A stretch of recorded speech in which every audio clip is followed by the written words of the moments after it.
Shalom, shalom. Let me go ahead and check the stream. Make sure everything is to up. If I can hear the sound, I can get down, as they say. Or as I say, as I like to say. Lord willing. All right. I can hear the sound. Let me see if I can hear it on the well, no, I can hear the sound, period. I can hear the sound. So with that, we'll start off by saying, Call Haloyim, Yahweh, Ba'ashem, Yahweh Shai, Bahashem, Racha, Kodash. Double honors to the apostles, bishops, and elders of Great Millstone that rule and teach well. Peace and shalom to the Akim out there and the elect, which the elect consist of the men, women, and children selected to make it out of here from the coming nuclear destruction, all right? I'm the brother Zion Allah of the DC camp coming at you with another lesson, another tidbit information. As I started some time ago, did going into tidbit information, just information that's pretty much tasty, information that's pretty much food for thought, something that you can learn from, the whole tidbit information, right? So tidbit information before Shalmanassar the fifth or Shalmanassar V, Tiglethpileser the third pull carried Israel away captive. And this lesson is inspired off of the Apostle Har. He made a video, I want to say last week or so time frame. I know it was within the 2-week time frame, he made a video where he talked about Israel being carried away captive before Shalmaneser, which is absolutely correct and biblical.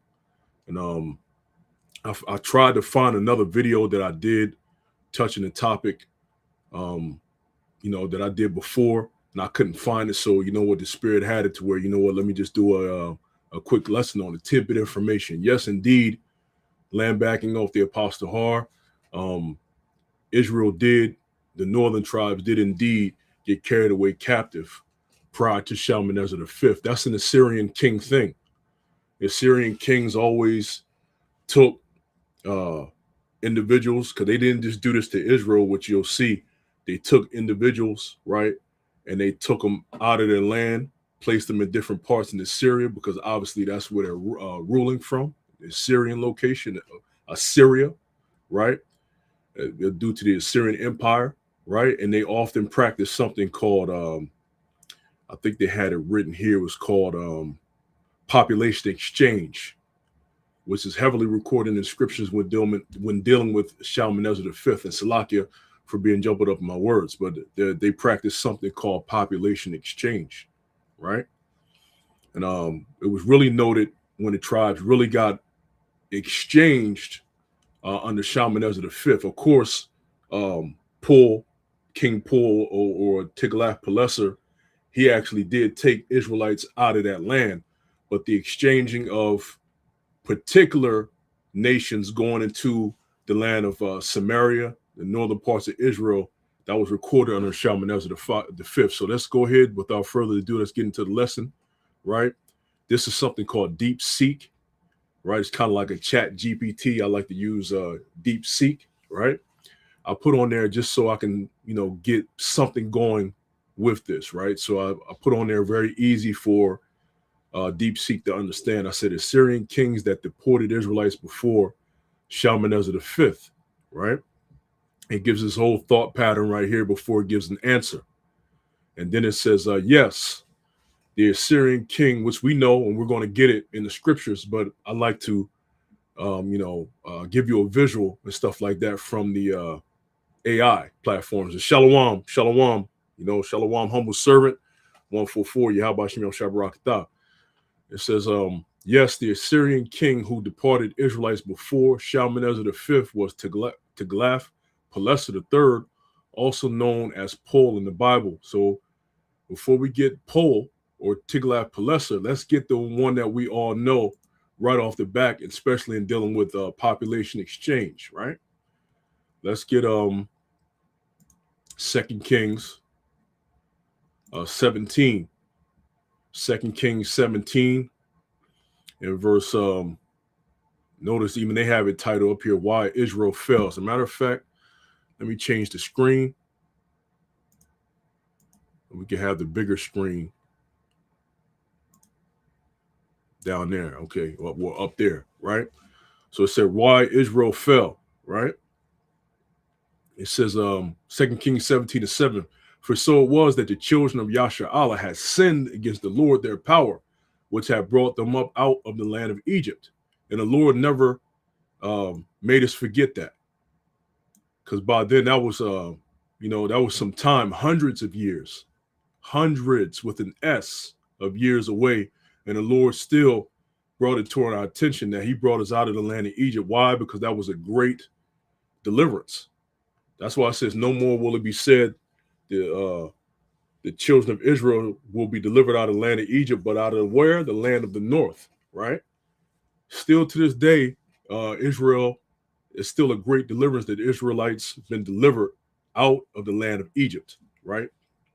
It says, from under the hand of Pharaoh, king of Egypt, and had feared other gods, and walked in the statutes of the heathen, whom the Lord Yahweh cast out from before the children of Yashar'Allah, and of the kings of Israel, which they had made. And the children of Israel did secretly those things that were not right against the Lord their power. And they built them high places in all their cities, from the tower of the watchman to the fenced city. You see a pattern? Israelites kept going off. We didn't even need other nations over us to rule us, to tempt us, to go off and things of this nature. We went off as well. You see? We just kept doing the evil on the side of the Lord. And every time we did that, especially worshiping other gods, we went into slavery. Don't you see the pattern today? Why do you think we went into the transatlantic slave trade? Number one, it was prophesied because the Lord already had it that Israel was going to go off. Israel just can't stop going off.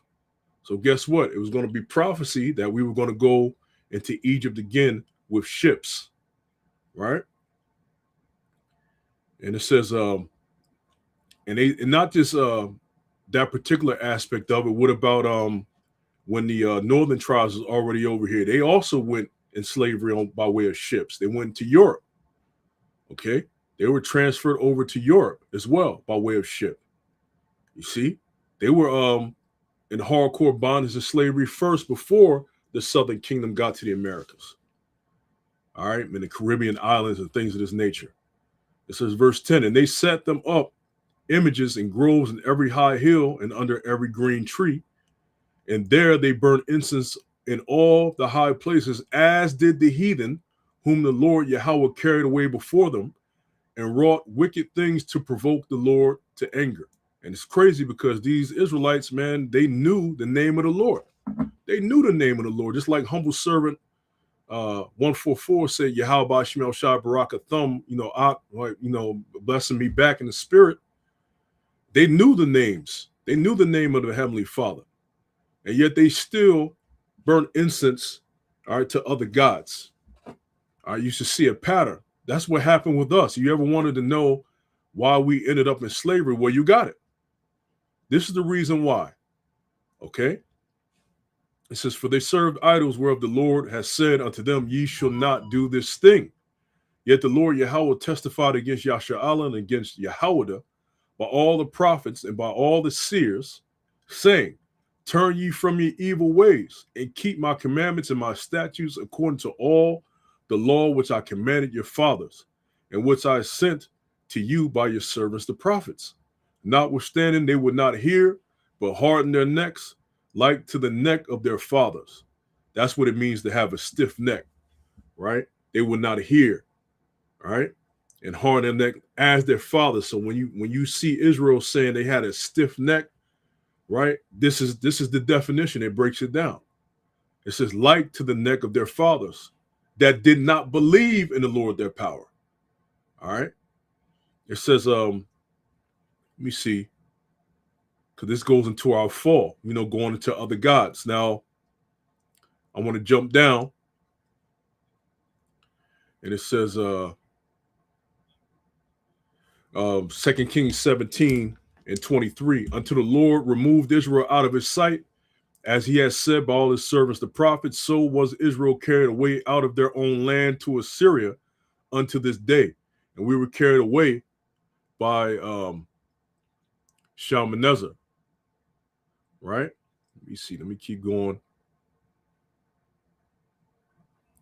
Yeah, verse 23. It says, "Unto the Lord removed Israel out of his sight, and as he has said by all his servants the prophets, so was Israel carried away out of their own land to Assyria unto this day," right? It says, verse 24, "And the king of Assyria brought men from Babylon, and from Cutha, and from Avah, and from Hamath, and from Sepharim, and placed them in the cities of Samaria instead of the children of Yashar'Allah.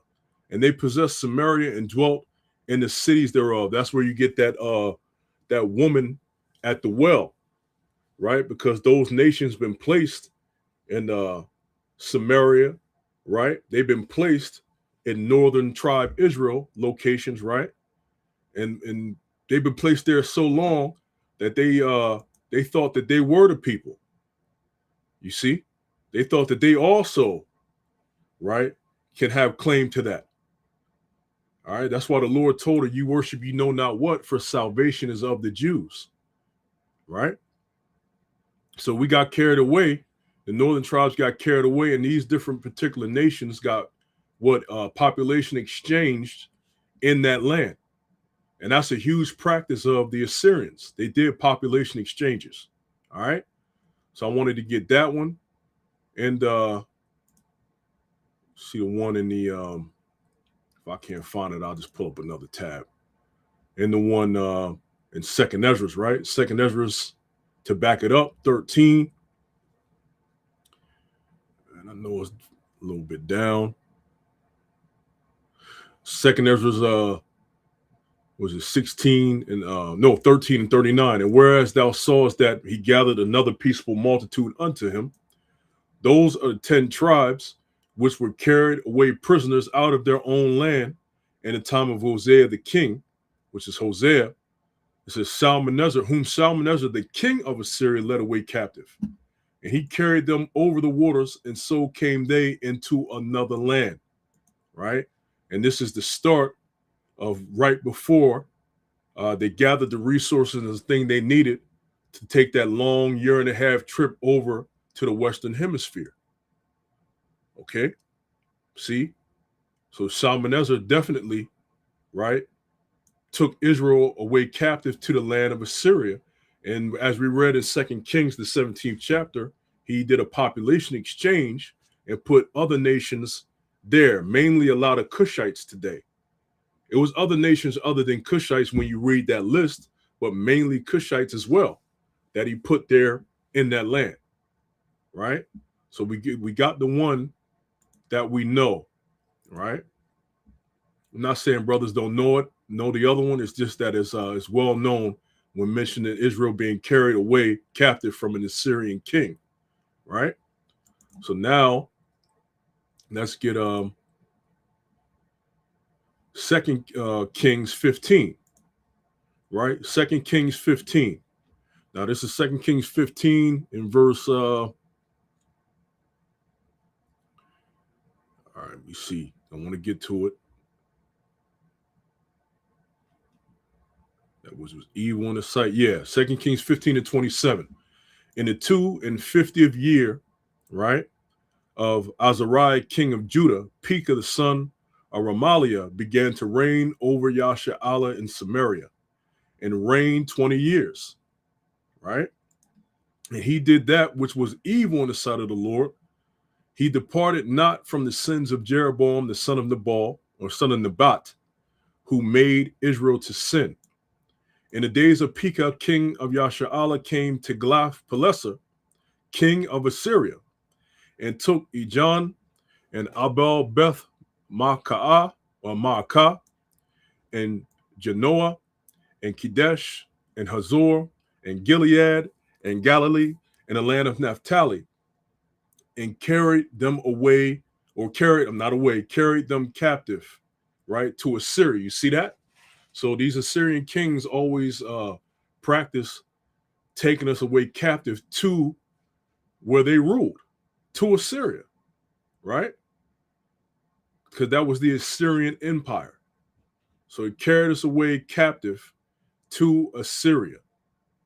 And then later on down the line, when you get to 2 Kings, the 17th chapter, an Assyrian king after this king, right? As we read, Shalmanassar the fifth took us away captive. Every time we did wickedness in the sight of the Lord as far as worshiping other gods, he said, okay, you want to worship another God? Go be with the nation that's worshiping him. Go be under the nation that's worshiping him. You see? Always got taken out of our land, always got put in those different empires, in slavery. Okay? And rightfully so, right? But you notice it says Tiglethpileser, right? Let's see. Let's go to this right here. It's Tiglethpileser or Tiglethpileser, right?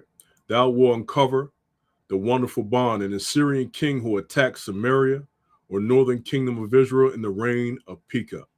And you go into the history, that's Tiglethpileser the third. Okay? So he was one of the Assyrian kings that actually took Israel, all right, away captive. Let's look at this. Matter of fact, let's go back. I want to go back. Because notice it says Samaria. It was dealing with the northern tribes. You see. All right. Bear with me. Yeah. In the land of Naphtali. Yep. You see. And bear with me. I want to make sure I get that point. If not, I'll go to the next one in the spirit. Could we name some areas, right? Now, 2 Kings, oh, that's what I did, right? In 2 Kings 15 to 29, right? I said in the days of Pekah, king of Yasha'Allah, came Tiglethpileser, king of Assyria, and took Ijon and Abel Beth Ma'akah and Genoa and Kadesh and Hazor and Gilead and Galilee, all the land of Naphtali, and carried them captive to Assyria. Now, I pulled up a Google AI, show the locations mentioned in 2 Kings 15 and 29 on a map. Now it says they're not going to really bring up a map, but they'll do it a little bit, but they'll actually bring out the locations and write it down. A city in the northernmost tip of Israel, a fertile settlement just north of the Hule Valley, Genoa, located in the hill country near Merom, a fortified city of refuge in the region of Naphtali, Hazor, the major strategic fortified capital city of the region, Gilead, the rugged mountainous territory east of the Jordan River, Galilee, the fertile region stretching across the northern part of the country, the land of Naphtali, the tribal territory stretching from the Sea of Galilee to the northern border. And let me see. I think I had something else. Bear with me. Let's make sure I still have that as well. All right.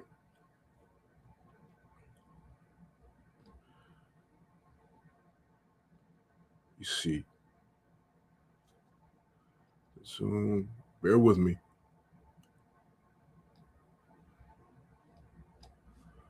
I think I put in there, I said, were they northern tribes? I'll just say this. If you type in, are those locations northern tribe, right? Are they northern tribe locations? It'll say yes. It's northern tribe of Israel locations. All right. Let's see. I thought I had and bear with me, Babakusha. Bear with me. I didn't want to miss a point, but it's called Tawab. We already know that Israel got carried away, and it's the northern tribes. Let's see. All right, I'm moving on in the spirit. I'm gonna go to this one. This is 2 Chronicles 5 and verse 5, and I'll start at verse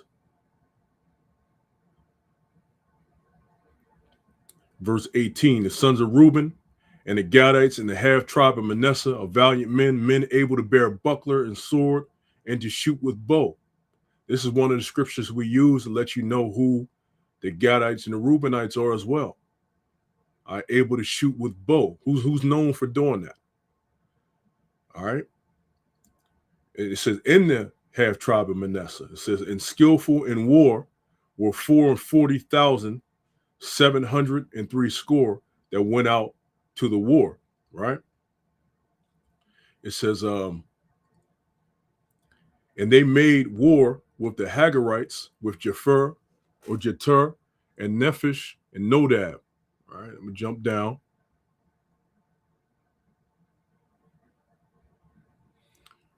Yeah, I'm gonna jump down because now, verse 25, and they transgressed, talking about those tribes, against the God of their fathers, and went a whoring after the gods of the people of the land, whom Yahweh destroyed before them.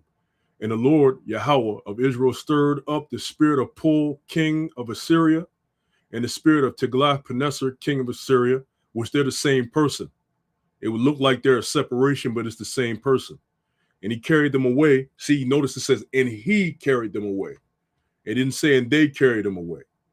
And he carried them away, even the Reubenites and the Gadites and the half tribe of Manasseh, and brought them unto Halah, Habor, and Harah, and to the river Gozan until this day. Now, let's look at the translation comparison, right?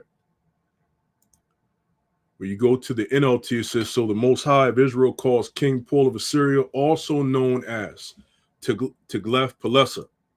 So even though it looks like it's two separate kings, it's still talking about one, right? NIV, so the Most High of Israel stirred up the spirit of Pul, king of Assyria, that is Tiglethpileser, king of Assyria. You see? All right, let me jump down to the AMP as I like to get. I think I passed it. On the app, it has it at the bottom. Online is a little different. It says, so the Most High of Israel stirred up the spirit of Pul, king of Assyria, that is the spirit of Tiglath-Pileser, king of Assyria, and he carried them away into exile, the Reubenites, the Gadites, and the half tribe of Manasseh, and brought them to Halah, Habor, Harah, and the river Gozan, where they remain to this day. Right? So this is 1 Chronicles 5:26. I'm going to actually do something live to see if it comes up. First, I'll actually show you what I'm doing too. 1 Chronicles 5:26. Locations. Oops. Locations on a map.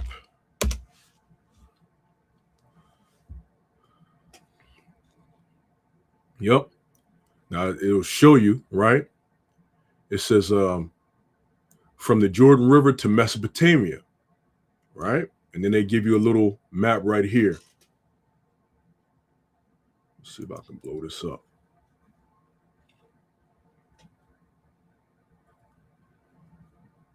Now, Jordan River to Mesopotamia, I think I have another map that'll help with that. So you can get it. And that'll be this region here. But this is a better picture right here. See that? Mesopotamia. All in this area. The Assyrian Empire. All in this area. All in this area. Let's see if I had something else.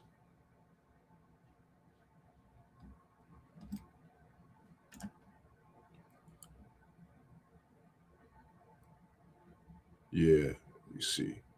Oh, here was the one I had before. Would these be considered northern tribes of Israel locations? That one in 2 Kings 15.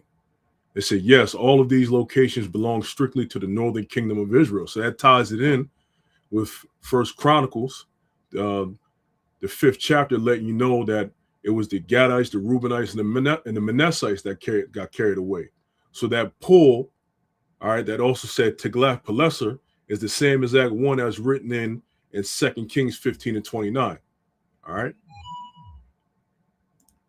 So I just wanted to bring that out to let you know that even though it says Pul and it says N Tiglath-Pileser, they're still talking about the same person. And that individual, he came before Shalmanassar V and carried us away captive to the land of Assyria. That's where you see Mesopotamia, right? Let's see. Show this again. Get rid of some tabs.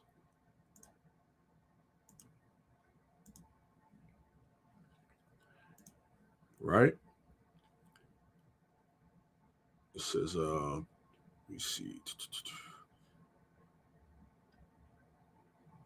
Yeah, modern national boundaries. This is Upper Mesopotamia spans parts of 3 modern countries bounded by the Taurus Mountains to the north, the Zagros Mountains to the east, and transitioning into Lower Mesopotamia near Baghdad. Modern national boundaries: northern Iraq, Iraq, right? Northern Syria, right? Southeastern Turkey. So that's that area that makes up that Assyrian Empire. Okay, that location. It's all that area over there, which is not too far from Babylon. Okay, Babylon is also in Iraq, right? But the Assyrian Empire was not too far from that location. That's why the rulership was the Assyrian Babylonian Empire. They wasn't too far from each other. All right. But I definitely wanted to get that information. I know it's been a little tedious and stuff like that. It's informational, but I wanted to land back off the Apostle Tahar's recent video that he did within the week or two, saying that it was other kings that brought us over, to the land, to the other Syrian kings that brought us over to the land of Assyria, right? And they all those kings of Assyria, they practiced something called population exchange. Let me see what happened. See if I have a little bit of extra in the deep seek. Now I said Assyrian kings that deported. Okay, they gave the answer. Show the area on the map where Paul carried the Israelites to. All right. Now I said, did Paul bring other nations and place them in where he took the Israelites from? Yes, this was a core part of the Assyrian strategy under Tiglath-Pileser III, also known as Paul. The policy wasn't just about removing conquered peoples. It was a systematic population exchange designed to break national identities and prevent future rebellion. See that? That's another reason why people got moved. All right? To break national identities and prevent future rebellions when you split people up.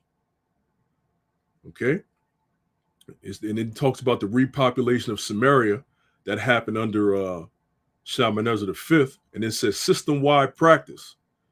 Tiglath-Pileser III and later Sargon II are recorded as settling people from other conquered territories into the newly established Assyrian province of Samaria, right, including Arab tribes mentioned in inscriptions. This population exchange was a general policy. The Assyrians would replace deported populations with loyal subjects from elsewhere in the empire to secure strategic regions and trade routes. You see that? That's another reason why other nations, you would say, why would you move other nations? What would be the point of moving other nations? Right? Why not just keep everybody in that region? No, it's for a certain advantage. You have people moved over to that land that are loyal subjects, right? You quell future rebellions by splitting people up. It's a whole lot. You get rid of undesirables that you still have in your empire. Who you name it. That's why he did the splitting up, right? So I just wanted to get that tidbit of information. Hope Akim and Akwathim out there have been edified. That's a huge system that the Assyrian kings practiced. That whole moving them to the Assyrian Empire, his slaves, and then later on putting other people in those places, right? So Kol Haloyim, Yahweh, Ba'ashim, Yahushai, Ba'ashim Chakodash. Double honors to the apostles, bishops, and the elders of Great Millstone. Peace and shalom to the elect as always. I'll say unto you, double shalom.